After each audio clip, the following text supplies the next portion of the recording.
اعلم رحمك الله أن التوحيد هو إفراد الله بالعبادة. بسم الله والصلاة والسلام على رسول الله أما بعد. Alors rapidement, je fais cet audio afin d'éveiller certaines consciences, afin de réveiller ceux-là qui s'endorment ou encore ceux-là qui se sont, n'est-ce pas, endormis, et peut-être attirer l'attention de ceux-là qui n'ont pas prêté attention à ces points-là.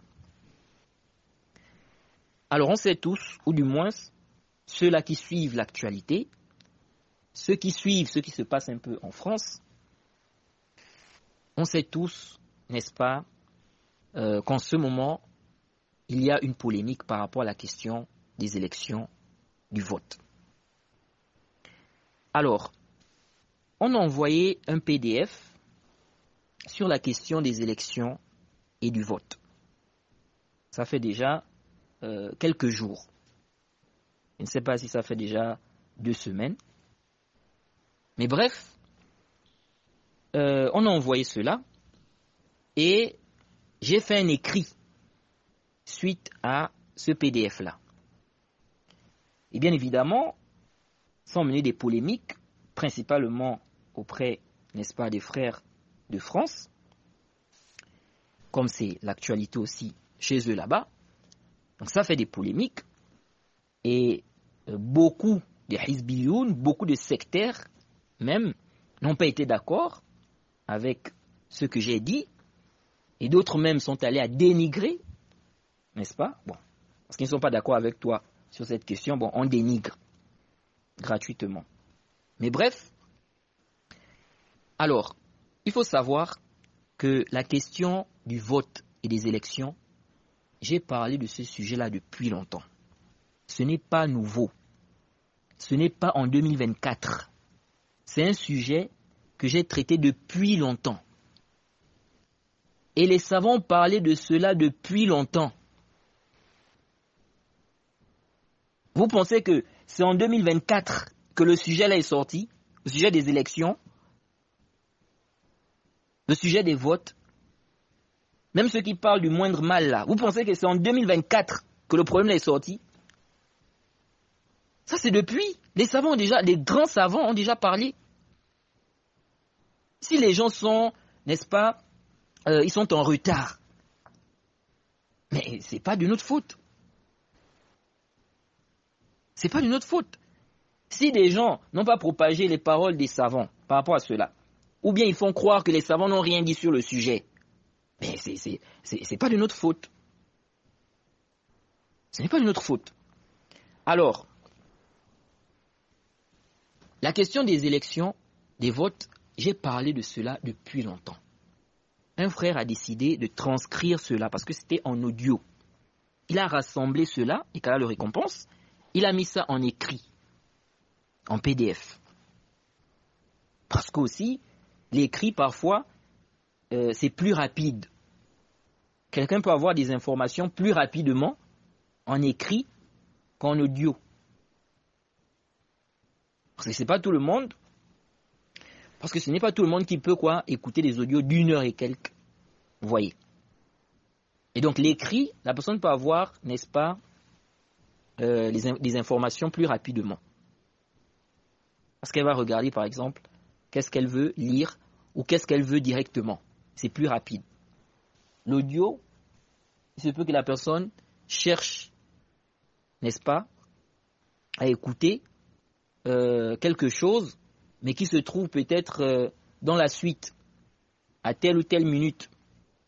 Donc la personne va devoir écouter ou bien faire avancer, et parfois ce n'est pas facile. Bref, dans tous les cas, il y a des gens qui ont du mal avec les audios et tout ça, il y a d'autres qui ne sont pas intéressés, il y a d'autres qui ne prêtent pas attention, il y a d'autres qui sont aussi paresseux, n'est-ce pas? Bref, il y a plusieurs raisons. Et donc parfois l'écrit, l'information va plus vite.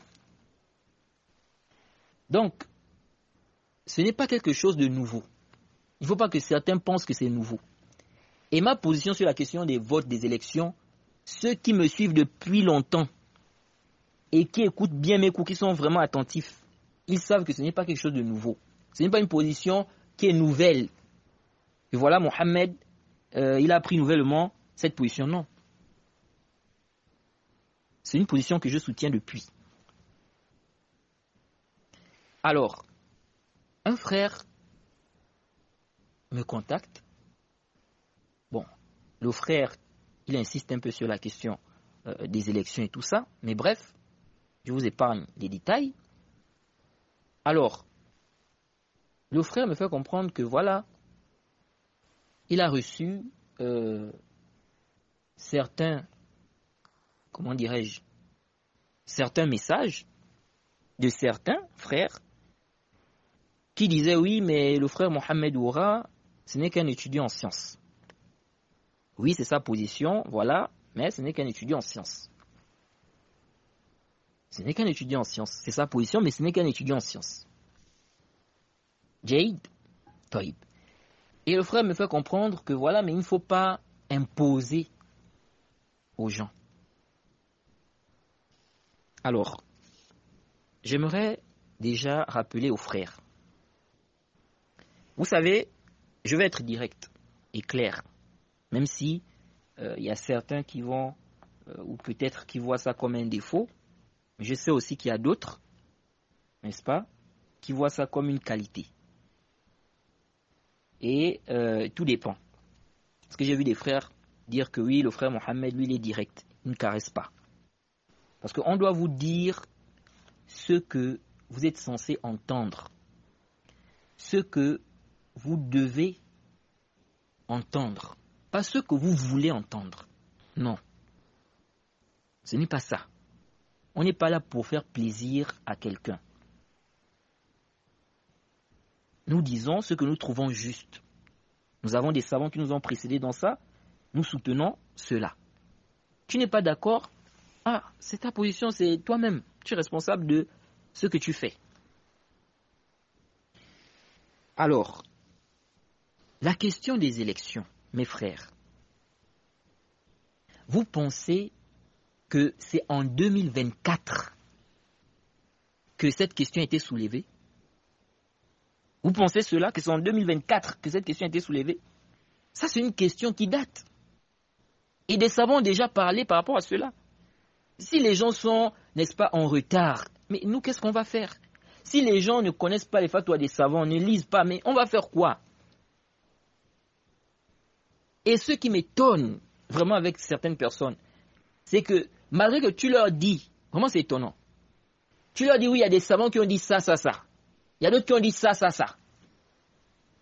Mais la personne, tout ce que la personne retient, c'est toi ta parole. C'est-à-dire c'est toi qui as dit. C'est étonnant. Oh non, le frère a dit c'est interdit. Mohamed a dit c'est interdit. Mais sa parole-là, ce n'est pas la parole des savants. C'est-à-dire, ce qu'il a dit là, aucun savant n'a dit ça. Vraiment, je ne comprends pas les gens.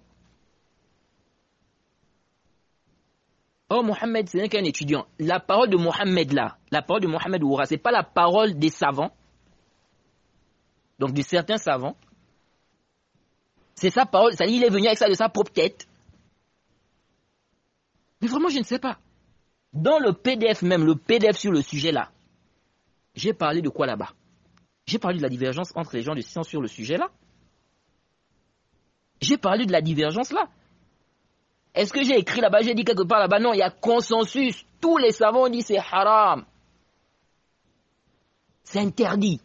Aucune divergence. J'ai dit ça, alors qu'il y en a, j'ai vu des gens sur Internet prétendre le consensus sur la permission. Vous voyez comment les gens sont? Il sort ça d'où? Bon, lui-même il sait.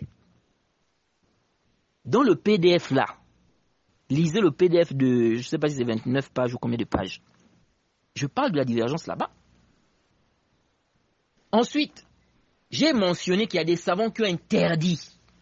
C'est interdit de voter, interdit, n'est-ce pas, d'entrer dans les élections. C'est interdit. Il y a des savants qui ont interdit ça. J'ai mentionné ça là-bas.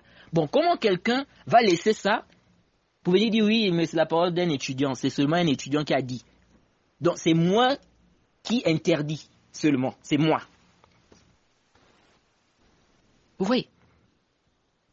Le Cheikh Muqbil, rahimahullah, il a interdit de voter, d'entrer dans les élections. Le Cheikh Muqbil, il a plein de paroles sur le sujet.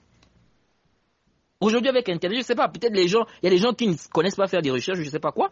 Il vous suffit même d'écrire le jugement des élections, des votes. Cheikh Muqbil. Vous allez voir les paroles du Cheikh Muqbil. Plein de paroles, il a été questionné. Les gens qui parlent aujourd'hui du moindre mal. Cheikh Muqbil, les gens sont venus avec ça. Le moindre mal. Cheikh Muqbil a été catégorique. Il a dit c'est interdit. Il est interdit. Des gens cherchaient à ce que le cheikh puisse donner une autre fatwa. Ils ont amené des trucs. Le cheikh restait ferme sur sa position. C'est haram. C'est comme ça. Lorsque tu es convaincu d'un avis, tu as des arguments, tu restes ferme sur ça. Parce qu'il y a certains, oui, ils cherchent encore des fatwas. Mais attendez, là, comme je disais à des frères, en ce moment-là, la fatwa, vous cherchez une fatwa, ok, vous cherchez la fatwa de quelqu'un, d'un homme de science, ou d'un savant, disons d'un savant. Dites-moi un peu, la fatwa du savant, ça va changer quoi sur le sujet là? On vous explique que les savants ont divergé. Il y a des savants qui ont autorisé, il y a des savants qui ont interdit. Bon, maintenant tu cherches une fatwa d'un savant qui va venir dire par exemple interdit ou permis. Ça va changer quoi au niveau du sujet?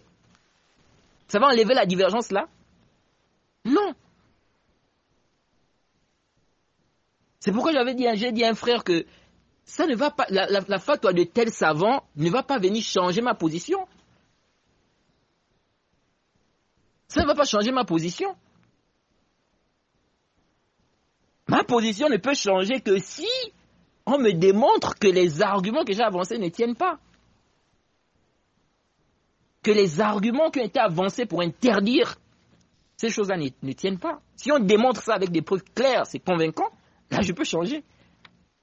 Mais la simple fatwa, tel savant a dit yajouz, ça ne va pas changer ma position. Et ça ne doit pas changer la position de celui qui est ferme et qui sait bien que c'est haram. Parce qu'il a vu des preuves.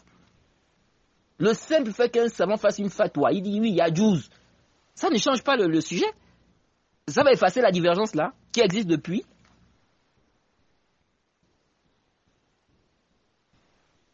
Donc, même si on a même fatwa, même de sais pas moi, de 15 000, je ne sais même pas combien de savants,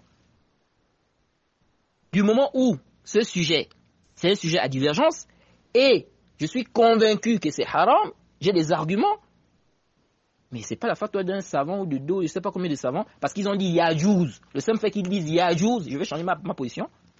Or, le Cheikh Muqbil, il a interdit de voter, il interdit les élections, le Cheikh Muqbil. Ces fatwas elles sont là sur le net. Vous pouvez trouver ça. Dans une question même, on pose une question même au Cheikh Muqbil, où on lui dit que, écoutez, hein, on lui dit, mais il y a des grands savants, certains grands savants, qui ont fait une fatwa contraire à votre fatwa sur les élections. Est-ce qu'on ne va pas dire que c'est une question ijtihadiyya? Vous savez ce que le Cheikh Muqbil a dit en réponse? Il dit il est obligatoire aux deux chouyours. Ça c'est le Cheikh Muqbil qui dit ça. Il dit il est obligatoire aux deux chouyours, c'est-à-dire le Cheikh Al-Albani et le Cheikh Ibn Baz. Il dit il est obligatoire aux deux chouyours de revenir sur leur fatwa et de craindre Allah. Et de revenir sur leur fatwa qui a égaré beaucoup les gens de la sunna. Ça c'est le Cheikh Muqbil qui dit ça. On sait tous que le Cheikh Muqbil respecte le Cheikh Ibn Baz, il respecte le Cheikh Al-Albani. Jaïd. Et même dans la fatwa là, il mentionne cela. Mais cela ne l'a pas empêché de dire cela. Il dit, il est obligatoire aux deux chouyours de craindre Allah et de revenir sur leur fatwa qui a égaré beaucoup de gens de la sunna. Ça c'est le Cheikh Muqbil qui dit ça. La fatwa est là, vous pouvez trouver ça en audio. Vous trouvez ça aussi dans Gharatul Ashrita, au tome 2, n'est-ce pas? page 155 à 157. C'est là sur Internet. Vous mettez seulement le jugement des élections, hein? Le hukm des élections en islam, intikhabat. Vous mettez ça. Cheikh Moukbil, vous allez voir presque toutes les fatwas du Cheikh Moukbil sur le sujet-là. Et vous allez trouver cette fatwa-là. Claire. Vous voyez. Dans une autre fatwa même, il dit que les gens disent non, si on ne vote pas, si on n'entre pas dans les élections. Regardez, hein. Le Cheikh Moukbil, il dit non, il y en a qui ont dit non, si on n'entre pas dans les élections, n'est-ce pas, pour choisir donc celui qui est le mieux placé ou bien qui convient, celui qui convient, eh bien ce sont les communistes qui vont prendre le pouvoir, etc. Il dit il y a des gens qui amènent ça comme argument. Ça, c'est pas la même chose que les gens emmènent aujourd'hui. Non, si on ne fait pas ça, il y a tel qui va passer, lui il est pire, lui il est kaza, il est kaza. Le Cheikh Moukbil est resté ferme sur sa position malgré tout ça, sur l'interdiction. La question du moindre mal. On a posé la question au Cheikh Moukbil par rapport à la question du moindre mal là. Hein? On lui dit même qu'il y a des gens, dans une fatwa on lui dit quoi? On dit il y a des gens qui ont reconnu qu'il y a des mafacides, il y a des mots, il y a certains mots dans les élections. Jade, comme le fait que la femme se fasse filmer, l'égalité entre l'homme et la femme. Ils disent, mais on veut prendre le moindre mal, dans le sens où, ou bien en ce sens que les élections sauvent l'islam. Et la disparition de l'islam est un mal plus grand que le fait de se filmer, n'est-ce pas? Donc la femme se filme. Vous voyez. Or, vous avez interdit, vous avez dit que les photos sont interdites. Se filmer, c'est haram. Parce que le Cheikh Moukbil, voyait l'interdiction des photos, des images, d'être animé. Donc, on demande donc au Cheikh Moukbil de donner le critère concernant la règle du moindre mal. Donc, ce n'est pas aujourd'hui.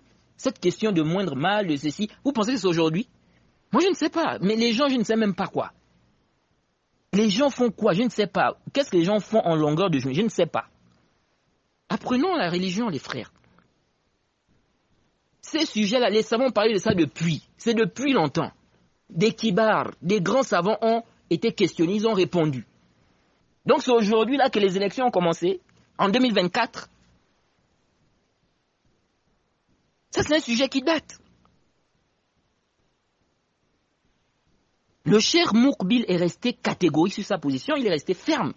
Il voyait l'interdiction. Et il dit même dans la réponse, il dit il n'y a pas de maslaha dans les élections pour l'islam.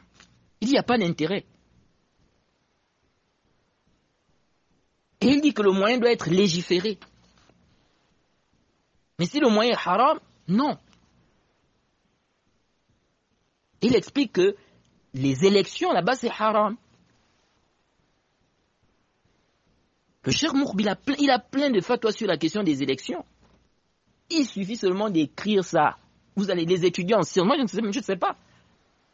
Bon, maintenant, s'il y a d'autres qui ne veulent pas vous traduire ça, ou bien qui, ne sais pas, ils font comme s'ils font semblant de ne pas connaître, ou bien je ne sais pas quoi, mais moi, je ne suis pas responsable de ça. Je vous ai dit, le Cheikh Moukbil interdit. Vous parlez moindre mal, tout ça là, il interdit. Le Cheikh Robin avait été questionné sur la question des élections, sur la question du moindre mal même. Il avait interdit. Et c'était toujours, et la question même qu'on avait posée au Cheikh Robin, c'était même, ça concernait même la France. Il avait interdit. À chaque fois, ils viennent avec ça. Moindre mal, moindre mal. Mais on se rend compte que les choses vont même en fait, ça devient pire. Je ne sais pas. Moi, je ne sais pas. Non, c'est un étudiant en sciences. Bon, quand moi j'ai parlé là, ce que j'ai dit, j'ai inventé ça. ou bien j'ai des savants qui m'ont précédé. Ensuite, le Cheikh Suleiman al-Ruhaili. Le Cheikh Suleiman al-Ruhaili a été questionné par rapport à la question des élections. Il a parlé du cas des élections législatives. Il a dit c'est haram, c'est interdit.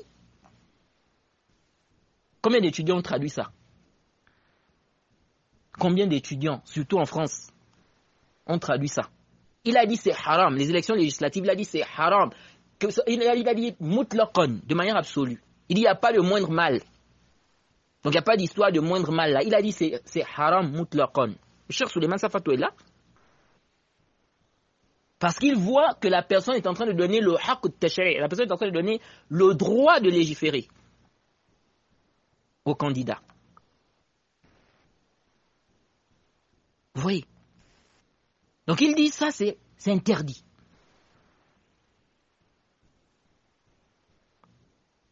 Maintenant, il y en a qui vont dire oui, mais il va faire ceci ou cela, mais est-ce qu'il ne va pas avoir le droit de légiférer?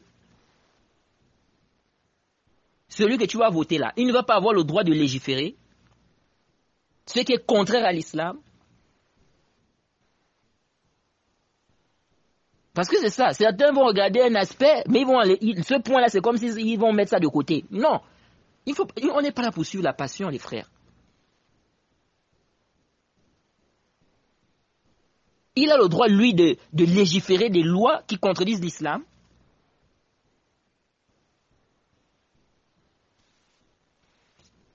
Donc, moi je ne comprends pas. Je ne comprends pas. Ma position c'est haram. Et j'ai le droit. Mais c'est quoi le problème même? Ceux qui parlent d'imposer là. Mais moi je m'étonne. Et souvent, vraiment, il y a des frères, subhanallah. Souvent, vous allez voir des frères, ce sont eux les premiers à dire non, il ne faut pas imposer, il ne faut pas imposer. Mais quand tu regardes bien, c'est lui qui impose. Il vient avec son avis, il ne veut même pas qu'on parle de l'autre avis. C'est comme si non, on doit même effacer ça. Vous allez voir des gens comme ça. Il vient, il balance. Quand toi tu viens maintenant faire le raid, tu amènes l'avis d'un autre savant, il va te dire que c'est comme si non. La vie là doit disparaître. Après il vient parler d'imposer. Mais qui impose? L'étudiant en sciences a le droit de donner l'avis qu'il soutient. Il a regardé les paroles des savants, les arguments, il est convaincu d'un avis. Il donne sa position. Ma position c'est ça. Ça a toujours existé. Depuis longtemps, ceux qui me suivent, vous ne voyez pas dans mon canal Telegram ou bien même dans ma chaîne YouTube ou dans mon site. Mais vous ne voyez pas, il y a plein de massailles où les savants ont divergé. Je donne ma position, je suis tel savant, je suis la position de tel savant, à cause de ça. J'explique, je détaille, etc. Mais pourquoi aujourd'hui ça va être, il y a quelque chose de... Qu'est-ce qui va changer? Qu'est-ce qui change là? J'ai expliqué que les savants ont divergé par rapport à la question des élections. J'ai expliqué ça. J'ai dit il y en a qui ont interdit, il y en a qui ont permis. Et j'ai dit c'est interdit, moi je suis d'avis que c'est interdit. J'ai expliqué pourquoi. J'ai amené mes arguments. C'est quoi l'ishkal? Bon, tu es convaincu, alhamdoulilah, tu n'es pas convaincu, c'est ton problème. C'est ton problème. Mais on va pas m'empêcher, moi, de dire, n'est-ce pas, de mentionner la vie, n'est-ce pas, que je suis, sur lequel je suis convaincu. Si je suis questionné, je dois dire quoi? Que c'est permis. Si les gens me questionnent, je dois dire non, c'est permis, alors que je suis convaincu que c'est haram. Et j'ai des arguments, et j'ai des savants qui vont précéder. Si les gens ont besoin, les gens qui me suivent, les gens qui ont confiance en moi, s'ils ont besoin de réponses par rapport à ça, je dois dire quoi? Je dois donner une fatwa qui est contraire. Parce que moi, je vois que c'est haram, donc je dois dire non, c'est permis. On pose la question au Cheikh Ibn Baz ici, là. Hein? Je vous fais écouter l'audio. إذا قام طالب العلم المبتدئ ببحث بعض المسائل ووجد الدليل ينصر بعض الأقوال الفقهية واطمأنت نفسه لهذا القول، فهل إذا سئل عنها يذكر للسائل ما ترجح له أم يفتيه بمذهب معين؟ على طالب العلم إذا بحث المسألة واتضح له الدليل أن يفتي بالدليل، ينظر كلام أهل العلم حتى لا يخالف الإجماع، حتى يتبصر إذا استوفى المقام واتضح له صحة القول بآية كريمة أو حديث شريف لا يخالف ذلك، يفتي بما ظله يعمل به، لكن بعد التبصر والتثبت. Voilà. Ici, on pose la question au Cheikh Ibn Baz. On lui dit, si un étudiant débutant, écoutez, hein, on ne parle même pas d'un étudiant qui est avancé ou qui est, on va dire, il est, on va dire, au milieu. Non, débutant. On dit au Cheikh, si un étudiant débutant fait une recherche dans certains sujets et il trouve, n'est-ce pas, la preuve qui soutient certains avis de jurisprudence et qu'il a pesé sur cet avis-là. Ok? Est-ce que s'il est questionné, il mentionne au questionneur, est-ce que s'il est questionné, il mentionne au questionneur ce qui est prépondérant chez lui, pour lui, ou bien il fait la fatwa d'un mazhab précis? Est-ce que vous suivez ça? La réponse du Cheikh Ibn Baz, qu'Allah lui fasse miséricorde, il dit, si l'étudiant en sciences fait des recherches sur un sujet et que la preuve lui est clairement apparue, il fait la fatwa par rapport à cette preuve-là. Donc ce qu'implique cette preuve-là. Il fait la fatwa par rapport à ça, il donne ça. Il donne cet avis-là. Il dit, après avoir regardé les paroles des gens de science, afin qu'ils ne contredisent pas le consensus, ou bien un consensus. Ce que le Cheikh Ibn Baz dit ici, c'est très important. Donc le Cheikh dit, l'étudiant en sciences, s'il a fait un bahth, il a fait une recherche sur un sujet, il a vu que la preuve soutient tel avis. Ok? Le Cheikh Ibn Baz dit, il fait la fatwa par rapport à ça. Il donne l'avis là. Il donne l'avis là, l'avis juridique là, par rapport à la preuve là. Ce qu'implique cette preuve là, c'est ce qu'il va donner comme avis. Le Cheikh dit, après avoir fait des recherches, n'est-ce pas, ou après avoir regardé les paroles des gens de science, afin qu'ils ne contredisent pas un consensus. Donc pourquoi le Cheikh Ibn Baz a ajouté ça? Parce que il se peut qu'il donne un avis, ça va contredire quoi? Le consensus. Donc le Cheikh dit, il regarde d'abord les paroles des savants. Qu'est-ce que les savants ont dit sur le sujet? Il va voir les paroles des savants, les savants disent ça. Et puis s'il voit qu'il y a un avis dedans, qui est soutenu par le dalil, il fait la fatwa de ça. C'est ce qu'il va donner comme avis. C'est ce qu'il va donner comme avis. Vous voyez? Donc, après avoir regardé les avis des savants, il voit que, c'est tel avis qui est plus fort, parce que voilà le dalil. Il soutient ça, et c'est ce qu'il présente. S'il est questionné, c'est ce qu'il présente.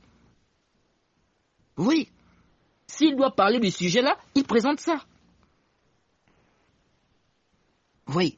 Le Cheikh dit, s'il a regardé, ok, et que la véracité de la parole lui est clairement apparue, un verset, un hadith, il œuvre avec cela. Mais le Cheikh dit, mais après recherche approfondie et vérification. Donc il fait d'abord un bahth. C'est ça. Et le Cheikh Ibn Uthaymin a aussi une parole dans ce sens-là, où il détaille encore même la question plus que le Cheikh Ibn Baz ici. L'étudiant en sciences, est-ce qu'il fait la fatwa par rapport à ce qui est prépondérant chez lui? Est-ce qu'il donne l'avis juridique, l'avis sur un sujet, par rapport à ce qui est prépondérant chez lui? Donc ça c'est halal, ça c'est haram, hein? C'est obligatoire, etc. Il donne l'avis là. Il donne l'avis, n'est-ce pas, par rapport à ce qui est prépondérant chez lui. Le Cheikh Ibn Uthaymin a une parole aussi, allant dans ce sens-là. Encore plus détaillé. Donc, l'étudiant en sciences a le droit, et c'est ce que beaucoup d'étudiants font. C'est pas parce que vous voyez des étudiants, beaucoup là ne mentionnent pas les divergences. Vous allez voir seulement, ils vous balancent seulement, oui, tel savant a dit bien, ils vont seulement dire, oui, c'est pas permis. Les savants qui ont dit, c'est interdit. C'est fini. Vous voyez? Mais beaucoup de masaïl, là, c'est des masaïl à divergence. Quand il te dit la tel savant a dit ça, mais il y a d'autres savants qui disent le contraire. Mais pourquoi lui il dit ça? Quand il dit ça, c'est pour dire quoi? Quoique lui voit le contraire. Ce n'est pas faux, c'est vrai qu'on peut mentionner la vie d'un savant, n'est-ce pas? Sans pour être d'accord avec lui. Mais on regarde les qara'in, le contexte. On voit que lui, là, il a mis ça, c'est pour soutenir, c'est pour dire que oui, c'est ce qui est bon, c'est ce qu'il faut suivre. Bon, quand tu dis ça, tu dis ça sur quelle base? Bon, moi, je ne sais pas. Ça a toujours été comme ça. Les étudiants en sciences donnent toujours, ou généralement, les avis qu'ils soutiennent. Il va te donner un avis, pourtant c'est un sujet à divergence. Il donne l'avis. Parmi les questions où on peut bien voir ça encore, la question de celui qui délaisse sa prière. Surtout quand c'est le mois de Ramadan là. Parce qu'il y en a qui sont, oui, le jeûne de celui qui ne prie pas n'est pas valide, etc. Mais on voit pendant le Ramadan, combien de gens partagent, non, il est kafir, non, il est mécréant, il est kafir, il n'est pas musulman. Tous les savants de l'islam ont dit ça, que celui qui laisse après, il est kafir, il n'est pas musulman. Non. Mais quand il te dit ça, c'est pour te dire quoi? C'est ce qui est juste, c'est ce qu'il faut suivre. Bon, toi, tu dis ça sur quelle base? Puisqu'il y a d'autres savants qui ont dit le contraire. Donc vous imposez aussi vos avis. Si c'est ça. Oui, non, il ne faut pas imposer. Et le Cheikh Ibn Ousaymin avait expliqué. On impose ce qui est en conformité avec les preuves. Parce qu'on doit demander aux gens de suivre les preuves, le dalil. C'est ça. Mais une question où vraiment, bon, tu n'as pas vraiment de dalil et tout ça. Non, bon, c'est ta position, bon. Tu n'as pas. On impose ce qui est en conformité avec le dalil parce qu'on doit tout suivre le dalil. C'est ça la base.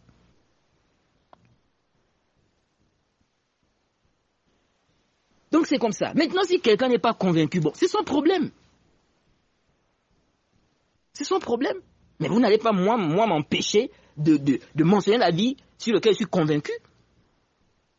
Quand le Ramadan arrive là, tu vois là, surtout les frères de France là. Non, celui qui délaisse la prière, non, celui qui délaisse la prière, il n'est pas musulman. Non, le jeûne n'est pas valide. Non, kaza. Ils balancent là, d'autres balancent même des fatwas du Cheikh Ibn Ousaymin, d'autres balancent des fatwas du Cheikh Ibn Baz. Alors que parfois, certains ne comprennent même pas ces fatwas-là en réalité. S'il faut aller dans les détails. Beaucoup même ne suivent pas la position du Cheikh Ibn Baz sur ce sujet-là. En réalité. Mais ils ne se rendent pas compte que, en fait, le Cheikh Ibn Baz n'est pas sur leur position. Eux, ils contredisent le Cheikh Ibn Baz. Mais ils sont là pour dire, oui, Cheikh Ibn Baz, oui, fatwa, ils balancent. Bon, quand vous faites ça, vous imposez aussi. Tout le monde est obligé de dire que celui qui délaisse après aussi, il est mécréant, ou bien le jeûne n'est pas valide. Son jeûne n'est pas valide. C'est pas un sujet à divergence. Comment c'est étonnant? Quand ce sont les autres, oh, ils sont en train d'imposer. Mais quand ce sont eux, non, là, il n'y a plus ça. Donc, il faut que les gens arrêtent. Vraiment, je suis direct avec vous, clair.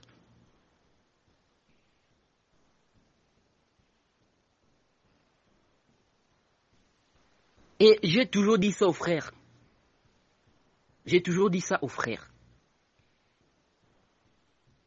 Prenez le temps d'écouter quelqu'un lorsque vous voulez contredire cette personne. C'est-à-dire, tu veux rejeter ce que tel a dit, tu veux réfuter ça ou bien tu n'es pas d'accord, ok? Tu veux apporter des objections, prends le temps quand même d'écouter ce qu'il dit.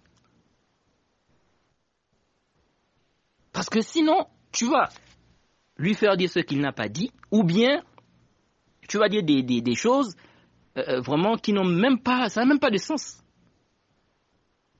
Ça n'a pas de sens. Dans les sujets à divergence entre les savants de la Sunna, ok? Tu veux réfuter ce que l'autre a dit, ou bien tu n'es pas d'accord avec ce qu'il a dit, ou bien tu veux contredire. Yahri, prends quand même le temps de il a dit quoi exactement? Il a dit quoi exactement?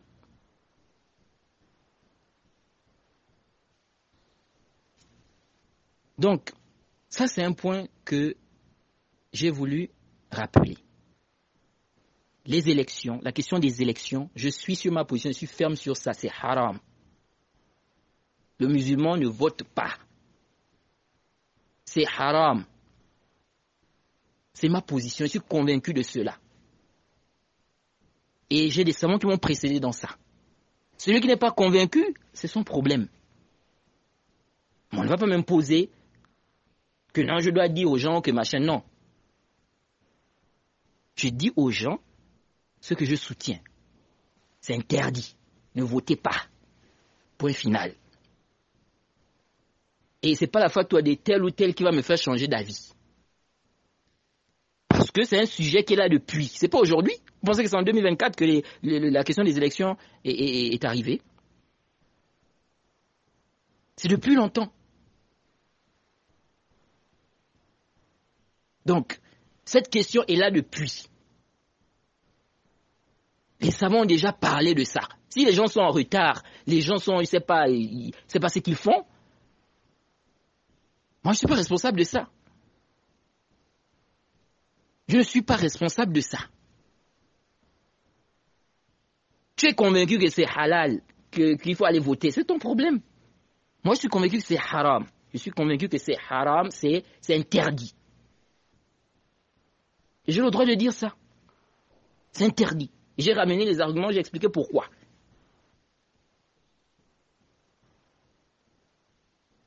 Voilà. Vous êtes là ou non, machin. C'est un étudiant. Mais c'est un étudiant, ce qu'il a dit, ça vient de sa tête. Ça vient de sa tête. Vraiment, c'est étonnant. C'est étonnant. Il faut que les gens... Je ne sais même pas.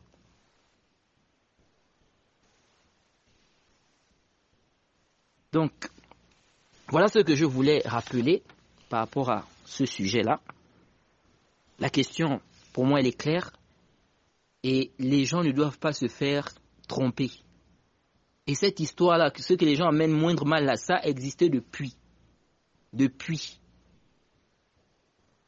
Les gens ont toujours parlé de ça. Les gens ont toujours parlé de ça. Oh, le moindre mal. Le moindre mal. On prend le moindre mal. Donc ce n'est pas quelque chose de nouveau. Et les savants ont statué par rapport à ce sujet-là depuis longtemps. Voilà. Maintenant, s'il y a des gens qui ne veulent pas faire la hijra, ça c'est leur problème. Ou s'il y a d'autres qui ont d'autres problèmes, moi je ne sais pas. Donc voilà. Je voulais vraiment faire cet audio parce que parfois on entend des choses et vraiment il faut qu'on dise quelque chose. Donc je m'arrête ici, car nous facilite. J'espère que je n'ai rien omis de mentionner par rapport à ce que j'avais l'intention de dire. Wa subhanaka Allahumma bihamdik wa ashhadu an la ilaha illa anta astaghfiruka wa atubu ilayk.